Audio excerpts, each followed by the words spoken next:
ఈ బ్రహ్మార్పణం అన్న క్షణం లోపల నుంచి వచ్చింది. ఈ బయట ఉన్నదంతా అదే.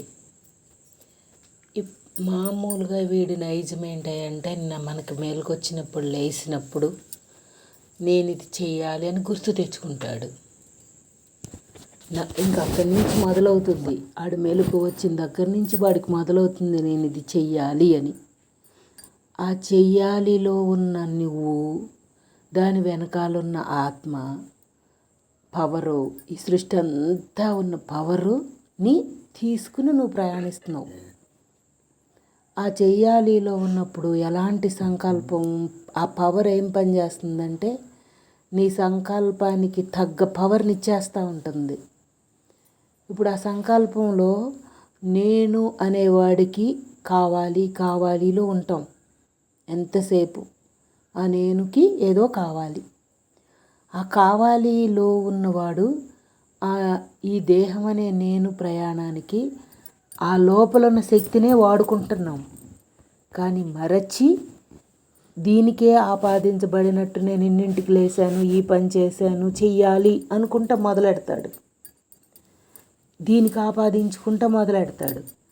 కానీ సంకల్పించేటప్పుడు వచ్చిన ఆ లోపలున్న శక్తే ఈ సంకల్పంలోకి ఎంత జరగాలి, ఏం జరగాలి, సంకల్పించుకునేటప్పుడు ఒక్క తలంపే కాబట్టి నేను ఇంతసేపు ధ్యానం చేయాలి, నేను ఇంతసేపు ఈ పని చేయాలి అని మొదలు పెట్టుకుంటాడు. కానీ ఇంతసేపు ఇంత అన్న ఆలోచనలో పరిధులు ఉన్నాయి. ప్రతి పనికి నేను ఈ పని చేశాక నాకు ఈ పని అయిపోయింది, ఇంకో పనిలోకి వెళ్ళాలి అనే పరిధులు ఉన్నవాళ్ళం మనం. కానీ అపరిమితమైన శక్తిగా కూడా మనమే ఉన్నాం. ఇప్పుడు మనల్ని గుర్తుపట్టమంటున్నారంటే ఇప్పుడు తొలి ఏకాదశి అంటే అక్కడ మొదటగా అన్న అర్థం. మొదటగా ఎక్కడ మొదలుంది, ఎక్కడ చివరుంది ఆత్మకి లేదు. కానీ జీవుడికి అస్తమానం మొదటి పని బాగుంటుంది. ఫస్ట్ అనేది బాగుంటుంది, వాల్యూగా ఉంటుంది, క్వాలిటీగా ఉంటుంది, ఇన్ని చెప్పుకుంటుంది. అలా మనకి మరుపు నుంచి మళ్ళీ గుర్తులోకి తీసుకురావటానికి, గుర్తు నుంచి మళ్ళీ మరుపులోకి వెళ్ళిపోవటానికి ఇదే జీవన ప్రయాణం. ఎంత మర్చిపోతే అంత హాయి ఉంది, మళ్ళీ ఎంత గుర్తుపెట్టుకుంటే అంత హాయి ఉంది. రెండు హాయే. మరి ఏది మరవాలి, ఏది గుర్తుపెట్టుకోవాలి?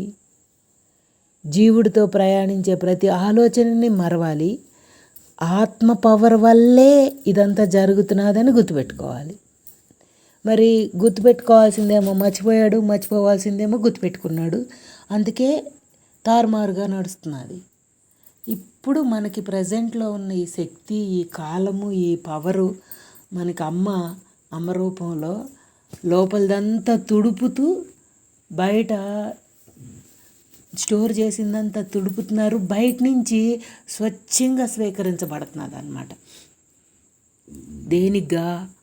ఒక్క పవర్గానే, నేను పుట్టకుండా ఒక్క పవర్గానే మనలోకి చేర్చటం. ఒక పాత్రనే పాడైపోయిన పదార్థాన్ని తీసేసి ఆ పాత్ర శుభ్రం చేసి విలువైన పదార్థం దాంట్లోకి చేర్చుతూ ఉంటాం. ఎప్పుడు కూడా పాడైన దాంట్లో ఇది తీసుకెళ్ళి కలపం. ఇంత కలిపితే ఇది కూడా పాడైపోతుంది కనుక. అలాగే ఇప్పుడు మనలో ఉన్నది కూడా అంతకు ముందర ఎన్ని జన్మల నుంచన్నా ఉండని అది ఈ జ్ఞానం అనే అగ్నితో దగ్ధం చేసుకుని మన లోపల ఉన్నదంతా ప్రతి క్షణం అశుభ్రం చేసుకుంటా ఈ క్షణం కొత్తది మనకి. ఈ క్షణం చాలా పెద్దది, ఈ క్షణం చాలా విలువైంది. దాని నుంచి వచ్చేదంతా మనం అట్టు పెట్టుకోవాలి, మనమై అనుభవించాలి. అలా జరుగుతూ ఉంది కనుకే మీరు బ్రహ్మాలు, మీరు చాలా బాగున్నారు అనే పదం వాడుతూ ఉంటారు అమ్మస్తమానం. మీరు బాగున్నారు అన్న పదంలో బాగోని వాడిని ఆడే తుడుపుకుంటూ ఉంటాడు. ఏదైతే బాగోలేదో ఆడికి తెలుసు, కానీ తుడుపుకోవడం కుదరక అట్టు పెట్టుకున్నాడు. ఇప్పుడు బ్రహ్మం అనేది ఎలాంటిది అంటే కొత్తది ఇవ్వట్లా నీకు, పాతదాన్ని తుడిపేస్తే ఉన్నది అదే అయ్యింది. కొత్తగా నువ్వు ఏ పని చేయక్కర్లా. ఇవాళ నిద్ర లెగ్గానే మేలుకు 3ంటికి రాగానే లోపలోడు ఏం చెప్పాడంటే, నువ్వు ఇప్పుడు దాకా ఏదైతే విచారణ రూపంలో సేకరించి ఇదే సత్యం అని గుర్తుపట్టావో, ఆ గుర్తుపట్టావు అని నేను వదిలేస్తే ఊరుకోను, అనుభవ రూపంలో నాకు నా సొంతం చెయ్యి అని చెప్పాడు. ఎలా అది అనుభవం అంటే ఈ దేహానికి అవసరార్థంగా జరిగే ప్రతి పనిని ఆ యోగం కింద మార్చమని. నేను 1 గంట కూర్చుంటాను, 2 గంటలు కూర్చుంటాను, నేను ఈ పని చేస్తాను, నేను ఈ పని చెయ్యను అంటానికి సరిపోని ఈ జీవితం. ఎందుకయ్యా అంటే వయసు నిమిత్తం అనండి, శారీరక నిమిత్తం, కాల నిమిత్తంలో చాలా ఖర్చు చేసేసిన వాళ్ళం మనం అన్నీ. శక్తిని, చిన్నతనంలో ఉన్న శక్తి దీనికి లేదు. కానీ ఎక్కడైతే వృధా అయిపోయింది ప్రతిదీ కూడా తిరిగి రావక్కర్లా. వృధా ఎందుకు అయ్యింది అంటే దాని ఖర్చు అది పెట్టేసుకుంది, దాని ఖాతా ఉంది కనుక పెట్టేసుకుంది. అయితే నాకేంటి, ఏది ఎట్లా ఖర్చు పెట్టుకుంటే నాకేంటి, నేను ఉన్నతుడిని, లోపలున్న ఉత్తముడిని. నేను ఈ పదాలు వాడుకున్నప్పుడు ఏటుకో ఆపాదించబడిందంతా కూడా నీలో ఉన్న ఆ పూర్ణతకి గుర్తుపెట్టుకుంటా ఉంటే మన లోపల మనమే ఆ పూర్ణతని, ఆ ఉన్నతత్వాన్ని, ఉత్తమ తత్వాన్ని అనుభవ రూపంలో తన దగ్గరే ఆపాదించుకుంటూ ఉంటుంది. ఎన్నాళ్ళు తనని ఏంటో గుర్తుపట్టలేక బయట వెతికి అక్కడ బాగుంది, ఇక్కడ బాగుంది, ఉన్నతంగా ఉత్తమంగా ఉంది అనుకుని చూశాడే కానీ అక్కడ గ్రహించే శక్తి లేదు వాడికి. ఈడు అడ్డం పడిపోతున్నాడు. నాకు కావాలి అనుకుంటున్నాడే కానీ అయ్యున్న సత్యం నీలోనే ఉంది. నీకు కావాల్సిన దాంట్లో దొరికేది చాలా చిన్నది, నీలో ఉన్నది చాలా పెద్దది అని గుర్తుపట్ల. అక్కడ లెగ్గానే ఇంక నుంచి మనం ధ్యానం చేయాలి అనుకున్న ఈ శరీరపరంగా జరిగే ఒక ప్రక్రియని నాకు సొత్తు చెయ్యి అన్నాడు.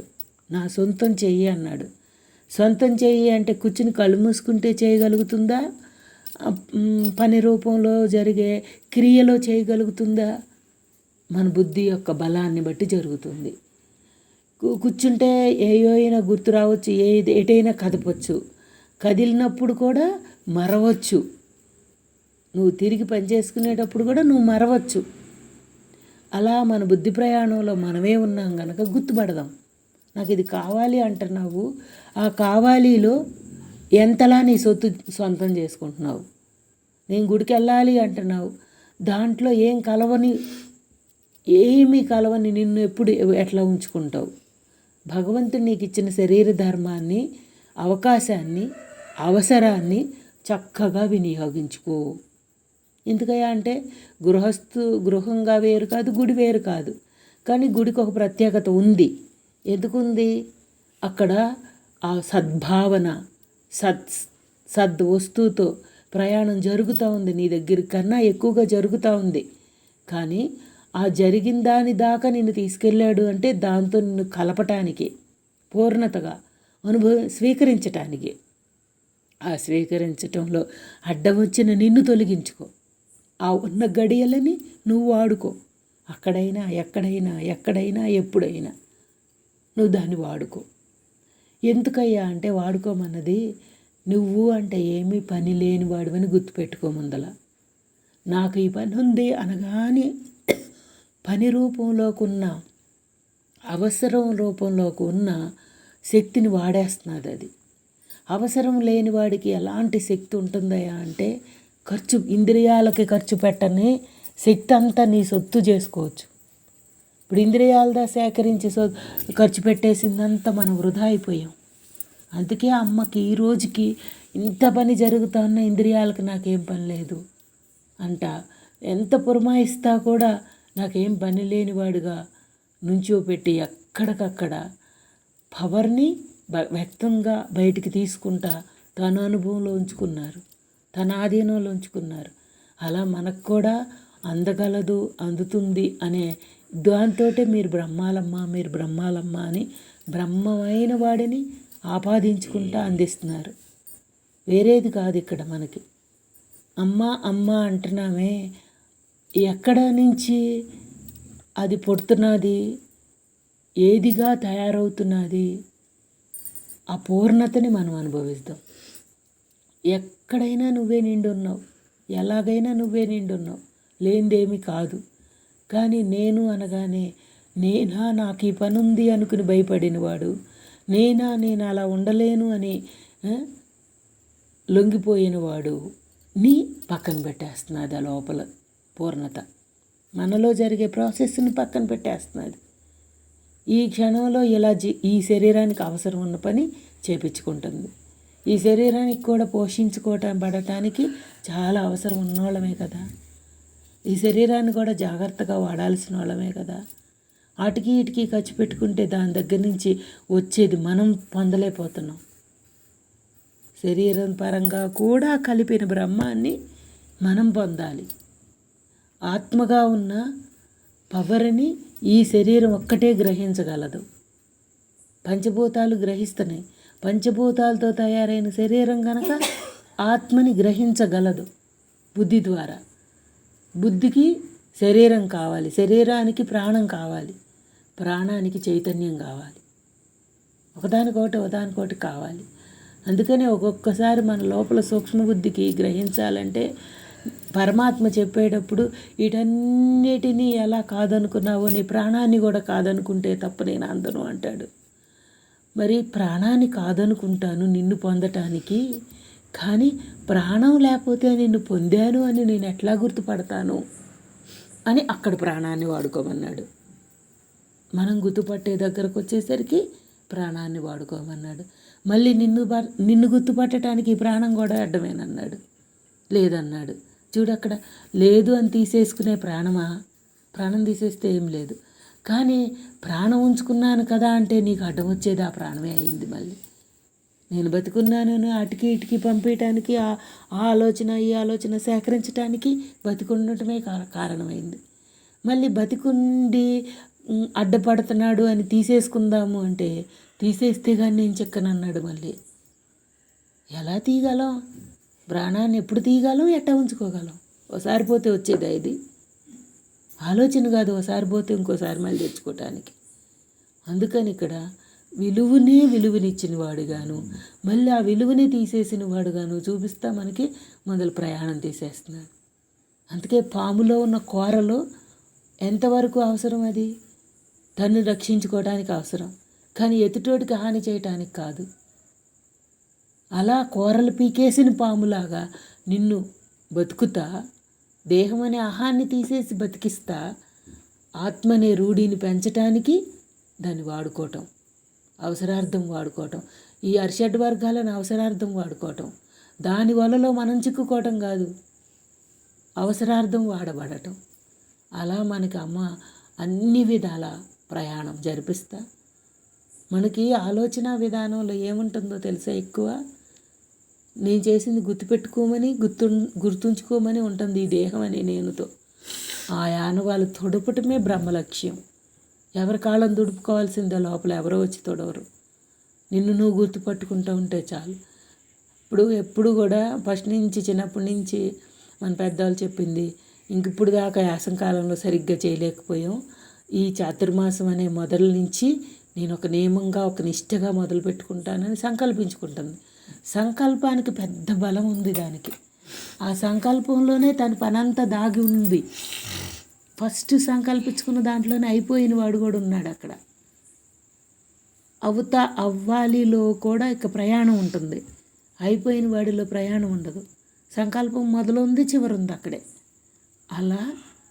అలా లోపల జరిగే ప్రాసెస్లో సంకల్పంలో మొదలు చివరిని నువ్వే చూసుకుంటా మళ్ళీ మార్పు చెందుతూ ఉంటుంది ఆ సంకల్పం. అనుకున్నది అనుకున్నట్టు జరగటానికి వీడు రెడీగా ఆత్మగా ఉన్నాడు, కానీ దేహంగా లేడు. ఏదో ఒక అడ్డాలు రావచ్చు, కానీ మొదలుపెట్టినప్పుడే అయిపోయిన వాడుగా ఉన్నవాడికి ఇంకా కొత్త మొదలే ఉంది, కొత్త చివరే ఉంది. ఇదంతా యోగం అయిపోతున్నది అక్కడ. ఎందుకంటే ఇవాళ నాకు అనుభవంగా ఏమంటున్నాడంటే, ఈ శరీరానికి ఈ రోజు వరకు ఏదో వంక పెట్టుకుంటా ఖర్చు పెట్టుకుంటా వచ్చావు తండ్రి, నేను తెచ్చిన ప్రారంధాన్ని నాకు విధి రూపంలో తెచ్చింది ఖర్చు పెట్టుకుంటూ వచ్చావు. ఇంక నుంచైనా ఈ క్షణం నుంచి నా శరీరం అనే వంకని నా దాకా తీసుకురాకుండా నన్ను ఉంచు అని అడిగాడు వాడు. ఎవరికైనా ఈ శరీరం మరణం దాకా అడ్డం ఉంటానే ఉంటుంది, అడ్డం లేకుండా ఉండదు. కానీ అడ్డం ఎంత ఉందో అవసరం కూడా దాంట్లోనే ఉంది. ఉంచగలడు. నిన్న డాక్టర్ గారికి ఫోన్ చేస్తే, అమ్మ మీ నా మందు వల్ల రిజల్ట్ ఏంటి అంటే, అది మీ అనుభవంలో చెబుతుంది కానీ మీరు ఎవరికి చెప్పలేరండి అన్నారు. తీసుకున్న మందు అనుభవం, శరీరం సపోర్ట్ చేయటమే కదా మనం కోరుకునేది. అది తీసేసుకున్నారు, అయిపోయింది. అయిపోయిన దగ్గర నుంచి ఎలా ఉంటుంది అనేది మీకు చూపించబడుతుంది, ఎవరు చెప్పరు. ముందు ఎప్పుడు ఫలితం కోరుకునే ఈ జీవుడు శరీరంగా వైద్యం గురించి మందు అడుగుతున్నాం. ఇప్పుడు మనం అమ్మ ఇచ్చిన మంత్రం అనండి, అనుభవం అనండి, నేను బ్రహ్మాన్ని అనుభవించటమే. ప్రయాణిస్తూ ఉంటే అనుభవిస్తాం, మన జీవితంలో ప్రయాణం జరుగుతూ ఉంటే అనుభవిస్తాం. కానీ అమాంతం ఇక్కడ కూర్చుని ఏది చూపించమంటటానికి సరిపోం. అయ్యరుకే, ఇంకా అయ్యరుకే ఉంది. నీ ఇంద్రియాలను నిన్ను కట్టడి చేసేస్తుంది. నీ ఇంద్రియాలతో నిన్ను ప్రేరణ కట్ చేస్తూ ఉంటుంది. నీ ఉన్నతమైన కాలాన్ని నీకు అందిస్తూ ఉంటుంది. ఎక్కడ లోపము లోటు లేకుండా చూసుకుంటూ ఉంటుంది. మనం గ్రహించే దృష్టే మనకి నవ్వు రావటం నేర్పబడుతూ ఉంటుంది. ఈ జగత్తంతా మనకి ప్రతి క్షణం నేర్చుకునే వాళ్ళమే. నిన్న ఎంత చెప్పుకున్నాడు ఆ సబ్జెక్ట్లో, ఎదుటోళ్ళ నుంచి గుర్తుపట్టి నవ్వుకుని నీ దాకా తెచ్చి సరిచేస్తూ ఉంటాడు. వేషమోసాలని మనకి మనం గుర్తుపట్టలేము. ఎప్పుడు చంటి బిడ్డ వేషం వేసేటప్పుడు తల్లి గుర్తుపట్టి నవ్వుకుంటుంది. ఎందుకు? తల్లి స్థానంలోకి వెళ్ళింది కనుక గుర్తుపట్టింది. అదే తను బిడ్డ స్థానంలో ఉంటే గుర్తుపట్టలేదు కదా. తల్లి స్థానంలోకి వెళ్ళినందుకే కదా బిడ్డ వేషాలను గుర్తుపట్టింది. అట్లా మనము ఆ తల్లి మనమే, బిడ్డ మనమే. తల్లిగా ఉన్న ఆత్మగాను మనమే ఉన్నాం, బిడ్డగా ఉన్న జీవుడిగా మనమే ఉన్నాం. అందుకే తల్లి దగ్గరే వేషాలు కుదరవు. బయటోడి దగ్గర వేషం వేసి వస్తాడు, తల్లి దగ్గరికి వచ్చాక వేషాలు కుదరవు. ఎందుకంటే ఆడిని కాసిపడిపోస్తా చూస్తూ ఉంది కాబట్టి. బయటోడు అంటే కొద్దిసేపే, ఆ బయటోడు ఎవరు? నువ్వే. అమ్మ మనని అలా తనే ఆ బిడ్డగా తల్లిగా ఉన్న ఉపమానాలుగా ఎన్ని రకాలుగా ఉన్న ఆత్మ నువ్వే, జీవుడు నువ్వేనని ఆ నువ్వే అన్న పదంలో ఎక్కడ పక్కకు జరగకుండా, ఎక్కడ కారణకార్యాలను కల్పనివ్వకుండా కంచె వేసుకున్నవాడివి నువ్వు. ఆత్మగా నువ్వు కంచె వేసుకున్నవాడివి, ఆత్మస్వరూపుడివి. ఇప్పుడు ఈ సబ్జెక్ట్ చెప్పుకునేటప్పుడు నీకు కదలటానికి ఇంకోటి లేదు, ఆలోచించటానికి ఇంకోటి లేదు, నీలోకి ఇంకోటి దూరటానికి ఇంకోటి లేదు అనే కదా మనకి ఈరోజు ఇట్లాంటి ఈ కాలంలో మనకి సబ్జెక్టుని ఎందుకు చెప్పుకుంటున్నాడు? వృధా కాని సత్యాన్ని మనకి మన చేతిలో పెడుతున్నాడు. ఎప్పుడు వస్తువు ఎప్పుడు కాయొచ్చు, ఆ కాయని నీ చేతిలో పెట్టినప్పుడు నీ సొంతానికి ఎంత తేలిక, ఆ ప్రాసెస్ అంతా నువ్వే చేసుకుంటే ఎంత కష్టం. అమ్మ మనకు అలా సారం పిండి నీకు అందిస్తున్నాను ఎప్పుడు అంటూ ఉంటారు. ఇలాంటి బ్రహ్మం దొరకటం మీ అదృష్టమే, ఇలాంటి బ్రహ్మ నీడలో ఉండటం మీ అదృష్టమే. దొరుకుతుందంటే ఎన్ని జన్మలెత్తినా అంటూ ఉంటారు. అంటే అమ్మ ఏమంటారు? అమ్మ తను కూడా ఆ నీడలో ఉన్నానని భావించుకుంటా మనందరినీ కలుపుతున్నారు తప్ప తననేం వేరు చేయలే, తననేం ప్రాముఖ్యత చేయలే. దేహం ఎలాంటిది అయ్యా అంటే తెచ్చేసుకుంది అది, కానీ అది ఏ నీడలో చేరాలో చేర్చబడింది. అది మనకు కావాల్సింది. ఏ అండకి చేరాలో అక్కడికి చేరింది, ఏ గూటి పక్షి ఆ గూటికి చేరింది. లాగా ఇప్పుడు రుణాలుండి తీర్థయాత్రలకు వెళ్తున్నాం, రుణాలుండి ఈ అన్ని పనులు చేస్తున్నాం. ఏముంది దాని ఫలితం అంటే ఏమి కాదు. అక్కడ నీకేమైతే దాచి ఉంచావో ఖర్చు చేసేస్తున్నావు, ఖర్చు చేశాక మిగిలిందేంటి? పూర్ణతే. అందుకని ఎక్కడ వింతగా విడ్డూరంగా చూడవద్దు, చెయ్యవద్దు, ఏటిలోనూ లోనవ్వద్దు. ఉన్నదంతా అదే బ్రహ్మం పని. ఇప్పుడు మనం పూజకిచ్చాము అంటే బ్రాహ్మణ పని అనుకుంటున్నాం, అయిపోయింది. పూజ ఎవరు చేయించుకోవాలి? ఎవరికి చేస్తున్నారు? నాకు ఈ పని ఉంది, నాకు ఈ పని ఉంది, నాకు ఈ పని ఉంది. అందుకే అమ్మ నువ్వు నీ దగ్గరుండు, నీ పని కోసం అందరు రెడీగానే ఉన్నారు నీకు చేసి పెట్టడానికి. నువ్వు నీ దగ్గరుండు చాలు. నీ దగ్గర ఉండటం రాక నేను ఈ పని చెయ్యాలేమో. అందుకే అప్పుడు ఉంది కానీ చేసావు కదా, ఆ రుణం తీర్చేసావు నువ్వు. ఇప్పుడు నీ దగ్గర నువ్వు ఉండు. భగవద్గీత అనే శ్లోక శబ్దంలో స్పష్టతతో తప్పు రాకుండా చదవాలనేది నీ దగ్గర నిన్ను ఉంచడానికి. స్పష్టత నీకోసం, నువ్వు వృధా కాకుండా గ్రహించటం కోసం. మనకిప్పుడు ఏకమైన ఇంద్రియాలు బుద్ధికి చేరి, అన్నీ కలిసి బుద్ధికి చేరి బుద్ధిని ఆత్మబలంగా మనకు అందించటం. అది భగవద్గీత అంటే. అలా మనకి మనమే మన లోపల మనమే చేరి నిండున్నాం. పోజేసుకుంటున్నాం అంతే. ఆ పోజేసుకున్నదే నీ సొత్తు. అందుకని ఈరోజు అమ్మ సత్యనారాయణ వ్రతం చేపిస్తాను అన్నారు. ఎక్కడుండి ఎప్పుడు అక్కడికి వెళ్ళి కూర్చుందామా? శారీరకంగా కుదరని పని. ఎక్కడుంటే నువ్వు సత్యంతో ఉంటావు? ఆ నీలో ఉన్న దాంట్లో ఉండేటప్పుడు నిన్ను ఎట్ట కలుపుతున్నది? నాకు నాకు నాకు అని ఆశపడతా ఎక్కడ కలిపింది? అయ్యున్న నిన్నే నీకు ఆశపడింది. ఎక్కడ దాకా చేర్చుతావు నువ్వు దాన్ని? అంతా నేనున్నా దాంట్లో, అక్కడ నేనే ఉన్నానన్న దాంట్లోకి తీసుకెళ్ళి ఆశగా కలిగిన దాంట్లోనూ ఉంచి ఆశ లేనివాడుగా తిరిగి తీసుకొస్తున్నాడు. ఇప్పుడు స్నానం ఎందుకు చేసాము? మనలో ఉన్నదంతా వదిలించుకోవటానికి మడ్డిని. అలా మనకి మనమే శుద్ధి అవుతూ ఆత్మగా నిలబడి ఉన్నామని గుర్తుపట్టమంటున్నారు అమ్మ. ఇవాళ శారీరక శుద్ధులు శుభ్రాలు అన్నీ నేర్చుకుంటూ వచ్చాం, కానీ మన లోపల ఉన్నది మనం గుర్తుపట్టలేక దానిని వాడుకోలేకపోతున్నామని అమ్మ తపనగా నేనుండగా అంటూ ఉంటారు. మనలో ఏముందో గుర్తుపట్టడానికి అమ్మ మనకి చూపిస్తున్నారు, ప్రతి క్షణాన్ని చూపిస్తున్నారు. ఎప్పుడు మన దాకా రానప్పుడు మనం ఏం గుర్తుపట్టలేము, నాకు ఏం అక్కర్లేదు అనుకుంటాం. మన దాకా వచ్చినప్పుడు ఆ వస్తువుతో నీ సాంగత్యం ఎలా ఉందో, నీది ఎలా ఉందో గుర్తుపడుతున్నావు. ఇదంతా బ్రహ్మ ప్రయాణం, బ్రహ్మంగా ఉన్నాం, బ్రహ్మ అర్పణం.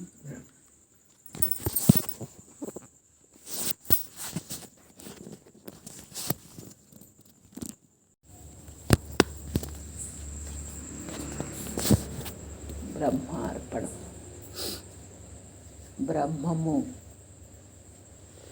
బ్రహ్మమే చాలా పెద్దది అన్న ఒక సత్యం నుంచి అమ్మ మనకి ఆ పెద్దది అన్న, మన ఎవరికైనా పెద్దది అనగానే ఏంటి దానికి ఇలా ఇంకది తరగంది, అది అంత పెద్దదే కావాలనే కోరుకుంటాం అన్నిట్లో ఉన్న దాంట్లో అన్నిట్లో. ఎందుకు దానికి ఆ లక్షణం ఉంది అంటే నాకు ఎక్కువగా ఉపయోగపడుతుంది పెద్దదంటే. చిన్నది చాలదు, పెద్దదే కావాలి అని ఎందుకు అనుకుంటాడు మనిషి? చిన్నది చాలదంటే అయిపోతే తొందరగా అయిపోతుందని, పెద్దది అయితే అవ్వకుండా ఉంటుంది అని.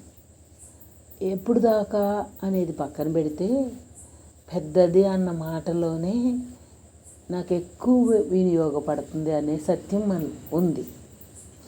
అట్లాగే బ్రహ్మము అన్న పెద్దది, అప్పుడు జీవుడు అన్న చిన్నది, మనమే అవుతాం రెండు.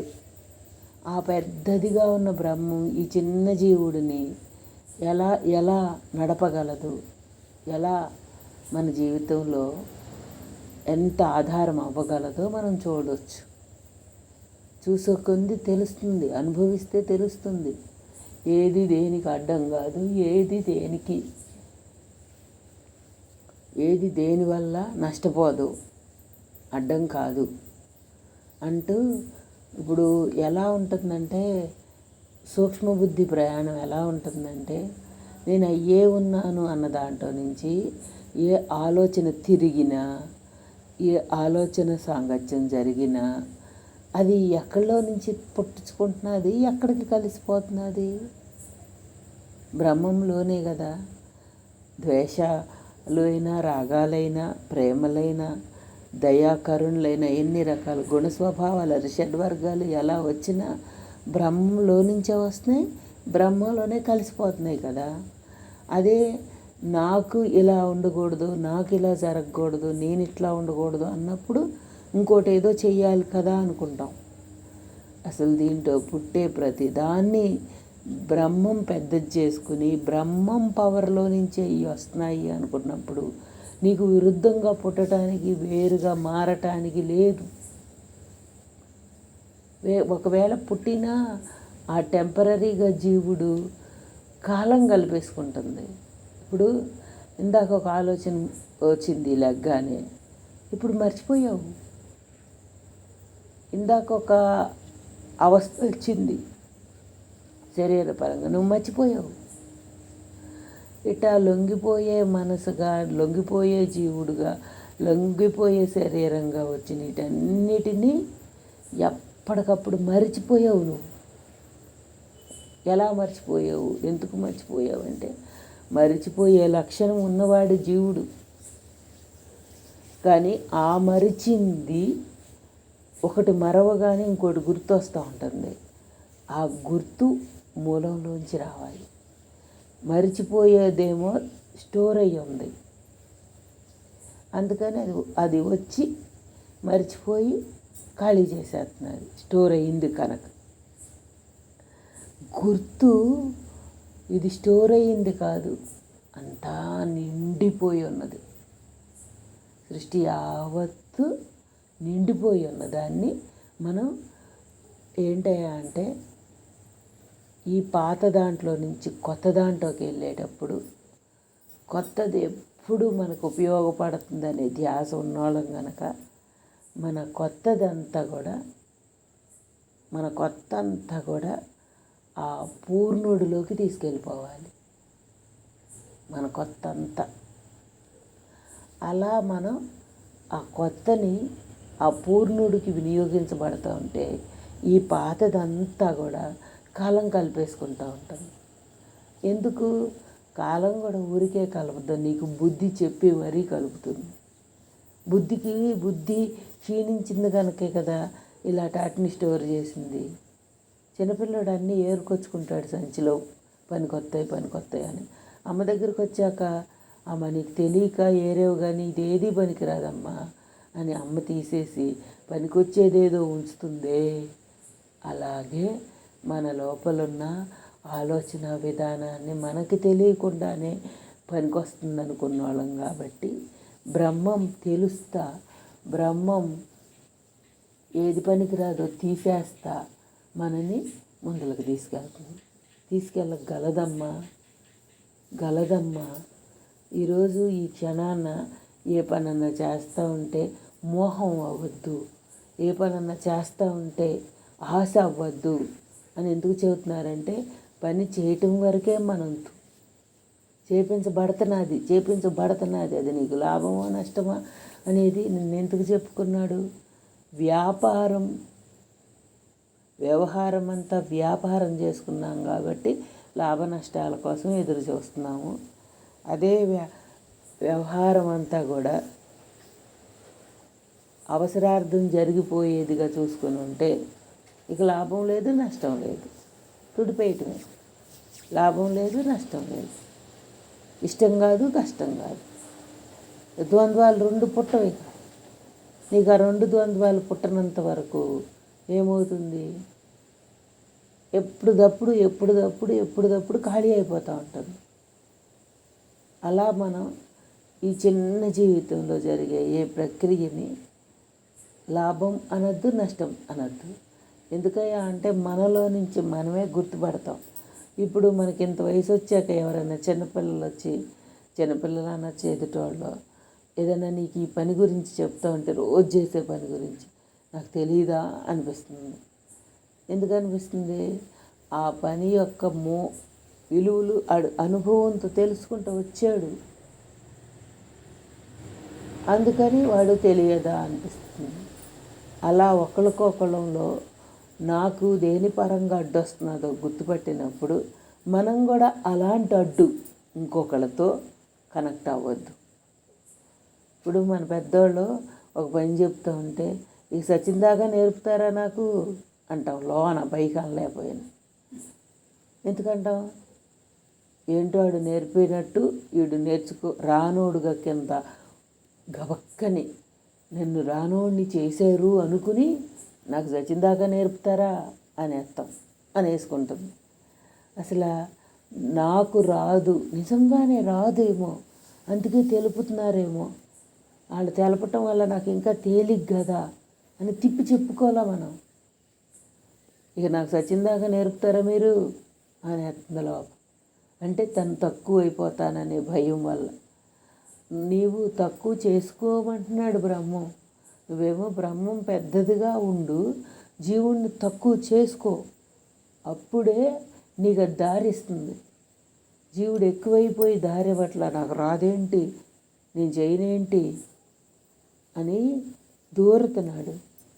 దిప్పుకుంటా దూరం అంటల్లా, రాదులో పడి ఉండమంటున్నాడు, వచ్చులో ఖాళీ అవ్వమంటున్నాడు. ఏదైతే వచ్చో అది చేసావో అది ఖాళీ అయిపోతున్నావు.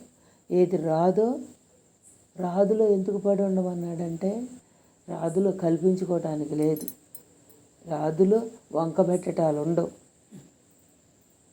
పని రాలేదు కదా మరి, అలాగైతే ఎట్టాగా, అలా ఎదుగైతే ఎట్టాగా జీవనం అంటున్నా. ఎట్టాగో ఏది ఎవరి వంతు ఎవరి చేత ఏం చేయించుకుంటున్నాడో ఎలా జరపబడుతుందో ఆడికే తెలుసు. అమ్మ మనల్ని ఇంకా ఎలాంటి దారిలో ఉంచుతున్నారంటే, మన లోపల జరిగే ప్రాసెస్ని మనం గుర్తుపట్టగలగాలి, చాలా స్పీడ్గా గుర్తుపట్టగలగాలి. అప్పుడు కానీ దాని నుంచి బయటపడలేము. ఆలోచన విధానం నుంచి, ఈ జీవితం అనే ఒరవడి నుంచి, ఈ ప్రవాహం నుంచి మనం బయటపడలేము. ఒక్కొక్క రోజు ఒక్కొక్క ఉపమానం చెప్తా మనం కొంచెం సూక్ష్మంగా ఆలోచిస్తే ఇంత చిన్నదా మన ఆలోచన తీరు అనిపించింది.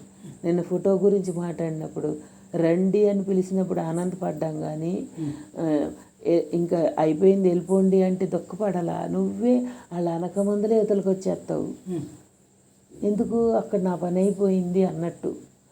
అట్లాగా మనమే ప్రతి విషయం నుంచి పని అయిపోయి యువతలకు వచ్చేటట్టు తెలియబడుస్తున్నది లోపల ఉన్న బ్రహ్మం.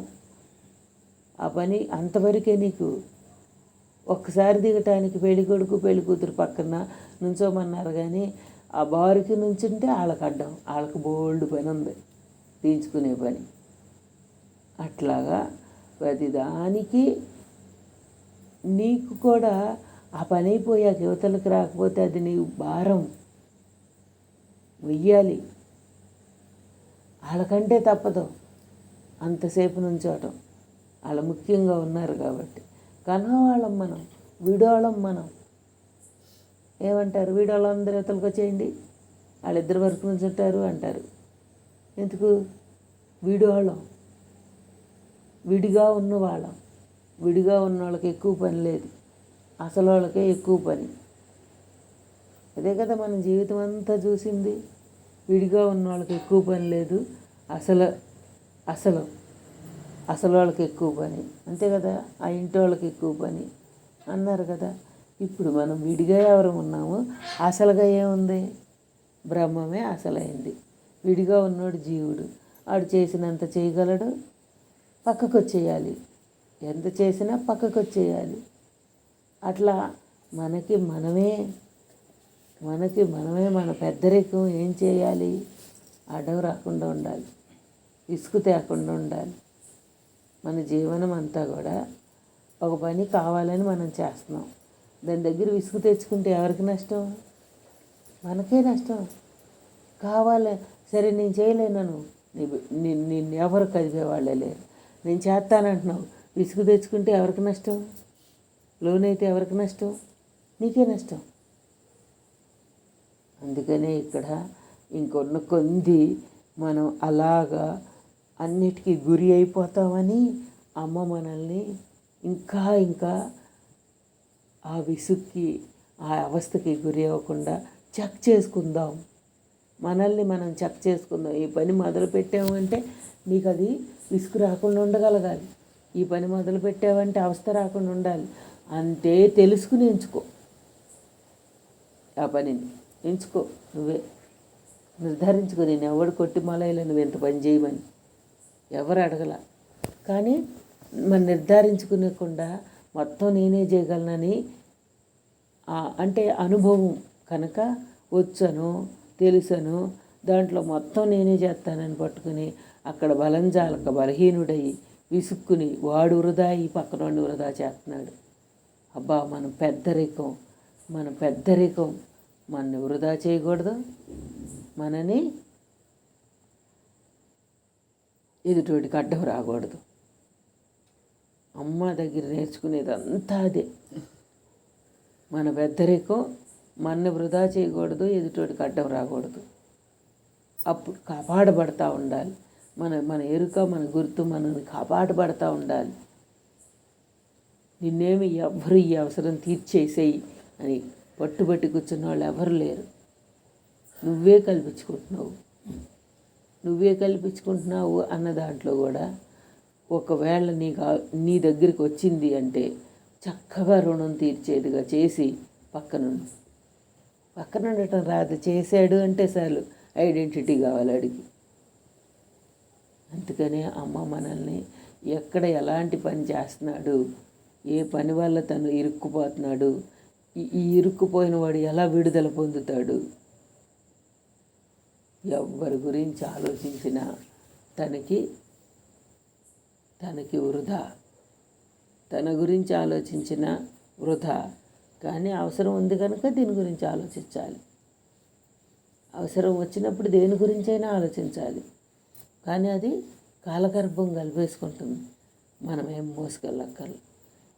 ఇంకా సత్యాలు, మనలో నుంచి వచ్చే సత్యాలు మనకి బ్రహ్మంగా నిలబెడుతున్నాయి. అమ్మ మనందరినీ ఎందుకు పట్టుకున్నారు, ఎలా పట్టుకున్నారు? అయ్యే ఉన్నామని పట్టుకుని వాటిలో నుంచి మన నుంచే లాగి బయట పెడతా అడ్డమచ్చినవి అయ్యో అవసరమైనవి అంటూ గుర్తు తెలుపుతూ మనని పట్టుకున్నారు. ఊరికే పట్టుకోలా. ఎందుకయ్యా అంటే ఊరికే అంటానికి లేనిది. ఈ పని ఈ వస్తువు విలువ అన్నాము, ఆ వస్తువు విలువ తక్కువ అన్నాము అంటే ఆ క్షణాలు మారతాయి కనుక. రసంగా ఉన్న పండు చాలా విలువ, ఆ రసం తీసే కానీ పిప్పి చాలా అడ్డం. అట్లా మనతో మనం ఇంకా ఆ లోపలికి వెళ్ళిపోతా అనుభవపూర్వకమైన సత్యాలను వాడుకుంటూ ముందరికి వెళ్దాం. ఇక్కడ ఎవరికి వచ్చిన వాళ్ళం కాదు, ఎవరో రానోళ్ళం కాదు, అందరం నేర్చుకునే వాళ్ళమే. ఇక్కడ ఏ దృష్టితో చూస్తే అది కనపడుతుంది. ఒక్కటే ప్రాముఖ్యత ఒకళ్ళు ఇవ్వరు మనిషికి, నువ్వు తెచ్చుకునేదే. ఆ ప్రాముఖ్యతతో సంబంధం లేని వాడివి నువ్వు. ఒకవేళ వచ్చిన ప్రాముఖ్యతతో సంబంధం లేని వాడివి నువ్వు. మామూలుగా అమ్మని ఎవరు అడిగారంట, మీరు ఆ కుర్చీలో కాబట్టి కదలకుండా కూర్చుంటున్నారు, అదే మామూలుగా మాలా కూర్చోండి అప్పుడు ఎంతసేపు కూర్చుంటారో చూద్దాం అన్నారంట. మామూలు కుర్చీలోనో కింద నువ్వు ఆసనం వేసి కూర్చుంటే కూర్చోడు, లోనోడు కూర్చుంటే కూర్చుంటాడు. పైకి సౌకర్యాలు వేసుకుంటే కూర్చోడు. మనసు అడుగుతా అట్ట అనుకుంటుంది, నాకు ఇక్కడ అడ్డం వచ్చింది, వాళ్ళు అట్ట సౌకర్యంగా కూర్చున్నారు కాబట్టి కూర్చున్నారు అని. అడ్డం వచ్చింది ఇది కాదమ్మా, శరీరం కాదు. దిండ్లు వేసుకుంటేనో సపోర్ట్లు పెట్టుకుంటేనో కూర్చోటంగా. లోనోడు తెలియకుండా లోన కూర్చోబెడితే అప్పుడు ఏ రకమైన పరిస్థితి శరీరం తట్టుకున్నా తట్టుకోలేకపోయినా దాని స్టేజ్లోకి అది వెళ్ళిపోతుంది. మనసు అడుగుతుంది అట్టగా, అనుకుంటా ఉంటుంది. అదే సపోర్ట్ నువ్వు కూడా తీసుకో, కూర్చో చూద్దాం. అమ్మదే అంటారు ఎప్పుడు కూడా. నేను పైకి కనపడ్డట్టు సౌకర్యాలు, పైకి కనపడ్డట్టు చేతలు ఇంకెవరో చేసి పెడితే నేను కూర్చుంటాను, నాకెవరు లేరు అనుకుంటాను మనసు. నువ్వు స్వచ్ఛంగా తయారయ్యే కొంది నిన్నే ముందలకి తీసుకెళ్ళిపోతుంది బ్రహ్మం, ముందలకి తీసుకెళ్ళిపోతుంది. ఎంత మౌనంగా ఉంటే, ఎంత కల్పించుకోకుండా ఉంటే అంత ముందలకు తీసుకెళ్తుంది. మౌనంగా ఉండే స్టేజ్లో ఉండడు కదా వీడు. అందుకనే బ్రహ్మంగా ఇంకా మనం ఎలాంటి పూర్ణంలో ఉన్నాం, ఎలాంటి దాంతో ఉన్నాం, బ్రహ్మం దగ్గర ఏది స్టేజీ మనకి ఇంకా అర్థమవుతుందో గుర్తుపెట్టడం కోసమే ఇదంతా. లేకపోతే ఏముందని మాట్లాడుకోవాలి, ఏముందని చెప్పుకోవాలి, ఎవరికి చెప్పుకోవాలి, ఎవరు వినాలి? బ్రహ్మం ఎవరిలో వినిపించినా, ఎవరిలో చెప్పబడ్డా ఆ ఉన్నది ఒక్కటే కాబట్టి మనతోనే ప్రయాణం చేపిస్తున్నాడు, మనంగానే ఉంచుకుంటున్నాడు. ఈ జీవుడు ఎప్పుడు ఏదో ఒక విధానంలో ప్రయాణించాల్సిందే, ఊపిరి ఆగిపోయే వరకు. అందుకనే బ్రహ్మంగా ఇంకా ఇప్పుడు మనం జాతకం చెప్పించుకున్నాం, ఇన్నాళ్ళు బతుకుతామన్నారు, లేకపోతే ఇప్పుడు పోతామన్నారు. జాతకం చెప్పించుకున్నా ఆ మరణ గడి ఏం మారదు కదా. ముందలు తెలుసుకున్నా, వెనకాలు తెలుసుకున్నా, ఎట్టా తెలుసుకున్నా ఆ మరణ గడి అయితే మారదు కదా. అలా గుర్తుపెట్టుకున్నప్పుడు ఎలాంటి దాని మీదకి మనసు వెళ్ళదు. జాతకాలనే మార్చేది బ్రహ్మం, జాతకాలతో పని లేనిది బ్రహ్మం, ఏటిని కలుపుకోంది బ్రహ్మం, ఏటితో అవసరం రానిది బ్రహ్మం. కానీ అన్నిట్లోనూ తానే ఉంది, అన్నిట్లో తానే ఉంది. ఎలా ఉంది? దాగబడి ఉంది. అదే సృజనాత్మక శక్తి అంటారు. మాయ కూడా సృజనాత్మక శక్తిగా పరమాత్మలో నుంచి వచ్చి మాయగా అవసరాలు తీర్చి నిన్నేదో పరీక్ష పెట్టి నిన్నేంటో ఏ స్టేజ్లో ఉన్నావో చూపించి వెళ్ళేదే మాయ అంటే. ఇప్పుడు కల్పించుకుంటే ఈ క్షణంలో ఏదైనా చేయొచ్చు. ఇప్పుడు అమ్మ దగ్గర నేను సత్యనారాయణ నోముకి రెడీ అయి ఉంది కాలంలో, అందుకని జరపబడింది. అక్కడ నువ్వే ఉన్నావు అన్నప్పుడు ఆత్మగా ఉన్న నిన్ను చూసుకోవచ్చు. అక్కడ జరపబడింది కాలం చూసుకుంటుంది. నిన్నుంది ఇప్పుడు లేదు కదా, నిన్న జరిగింది తర్వాత లేదు కదా, అది కాలం చూసుకుంటుంది. అబ్బా, మన దగ్గర జరిగిన పనులన్నీ కాలమే చూసుకుంటుంది. కాలమే ఫస్ట్ లేదు, తర్వాత వచ్చింది, తర్వాత తీసేసాం. ఇట్లా కాలమే చూసుకునే దాంట్లో మనం ఎందుకు కలవాలి? కాలంలో నీకు ఈ పని వచ్చింది, ఇందాక ఈ పని వచ్చింది, ఇప్పుడు లేదు కదా. అలా ఇట్లా కాలం చూసుకుంటుంది మనం చేసే చేతలన్నిటినీ. మనకి ఎప్పుడు పక్కన వాళ్ళకి అప్పచెప్పటం చాలా ఇష్టం కదా. అట్లాగే మనకు భగవంతుడు ఎవరికి అప్పచెబితే భారం అనకుండా, ఎవరికి అప్పచెబితే పాడు చేయకుండా, ఎవరికి అప్పచెబితే మళ్ళీ తిరిగి మనకి అందజేసేవాడికి అప్పచెబుతాం. ఇప్పుడు మనం బ్రహ్మానికి మన ప్రారంధాన్ని అప్పచెబుదాం. అప్పుడు ఏం చేస్తాడు ఆ బ్రహ్మం? ఆ ప్రారంధాన్ని నీ చేతే అవజయించి నీకు ఎక్కడ ఏ ఆనవాలు దొరకకుండా ప్యూర్ చేసి మళ్ళీ నీకు అవసరమైన మేరకు పదార్థాన్ని ఉంచి నిన్ను కరెక్ట్గా చూడగలడు. అది మనం నమ్మాల్సింది. అనుభవం అంటే ఏమీ లేదు. మనం చచ్చిపోయేదాకా ఏ ఏర్పాటు ఉంటే మనం కదలకుండా జరుగుతామో, మనం చచ్చిపోయే వరకు ఎలాంటి అవస్థ మన దాకా రాకుండా ఉంటే మన శరీర ధర్మం అన్నీ మనకి ఎలా సపోర్ట్ చేస్తాయో అదంతా ఆత్మ యొక్క అవసరం. మనని సత్సంగ రూపంలో ఇక్కడ తీసుకొస్తున్నాడు అంటే మనని ఉంచటం మనకు అవసరం. మనం ప్రతి క్షణాన్ని మనం వాడుకుంటూ ఆ అవసరాన్ని తీర్చుకుంటా మనలో ఉన్న సత్యం వైపుకు మనం వెళ్ళవలసిందే. ఎక్కడ ఏమీ లేదు, ఉన్నదంతా నువ్వే నువ్వే నువ్వే. దానికి అర్థం కాక ఇలా అయితే బాగుంటుంది, అలా అయితే బాగుంటుంది, సృష్టి అంతా బాగుంటుంది. కానీ దాంట్లో విలువ వాల్యూ గుర్తుపెట్టు. అప్పుడే నువ్వు దాని నుంచి గురి అవ్వకుండా అది కాలం కలుపుకునే పనిముట్టులాగా వాడుకుంటా నిన్ను నువ్వు ఇంకా అనుభవం అనే పవర్ని అనుభవిస్తావు. ఎవరి కోసమో కాదు ఇది ఎవరిదో కాదు, మన సొత్తు, మన సొంతం. ఇప్పుడు వంక పెట్టేవాడికి ఎలాగైనా వంకగానే ఉంటుంది. ఫోటో తీసాడు, అవి ఎలాంటి క్లాతులు ఎలాంటి రంగులు కూడా పడవు. ఎందుకయ్యా అంటే ఆ ఫోటోలో ఉన్నది ఉన్నట్టు పడుతుంది. అది ఎంత కాస్ట్ ఉందా, ఎంత ఉందా అని అదేం చెప్పదు. బాగుందా బాగోలేదో చెప్తుంది. ఆ బాగులో కూడా నువ్వే ఉన్నావు, ఆ బాగు లేని దాంట్లో కూడా నువ్వే ఉన్నావు. అట్లా గుర్తుపెట్టినప్పుడు ఏది మనకు అడ్డం రాదు, ఏది కూడా అట్టే పెట్టుకుని ఉండదు. ఏ సంఘటన అయినా ఇలాగే జరుగుతుంది అనేది ఉండదు. జరిగేదంతా బ్రహ్మంలోనే ఉంది, బ్రహ్మంగానే ఉంది. అనుక్షణం అనుభవించాల్సిన దాన్ని మనం వృధా అయిపోతున్నామని అమ్మ ఘోషించి మరి ఇలా కాలగర్భంలో జరిగే కాలాంతరంలో జరిగే ప్రతిదాన్ని శుద్ధి, భావనలో శుద్ధి అవ్వటానికి, బాహ్యంలో శుద్ధి అవ్వటానికి ప్రేరేపించి మళ్ళీ ఏమీ లేని వాడిగా నిన్ను తయారు చేపిస్తున్నాడు.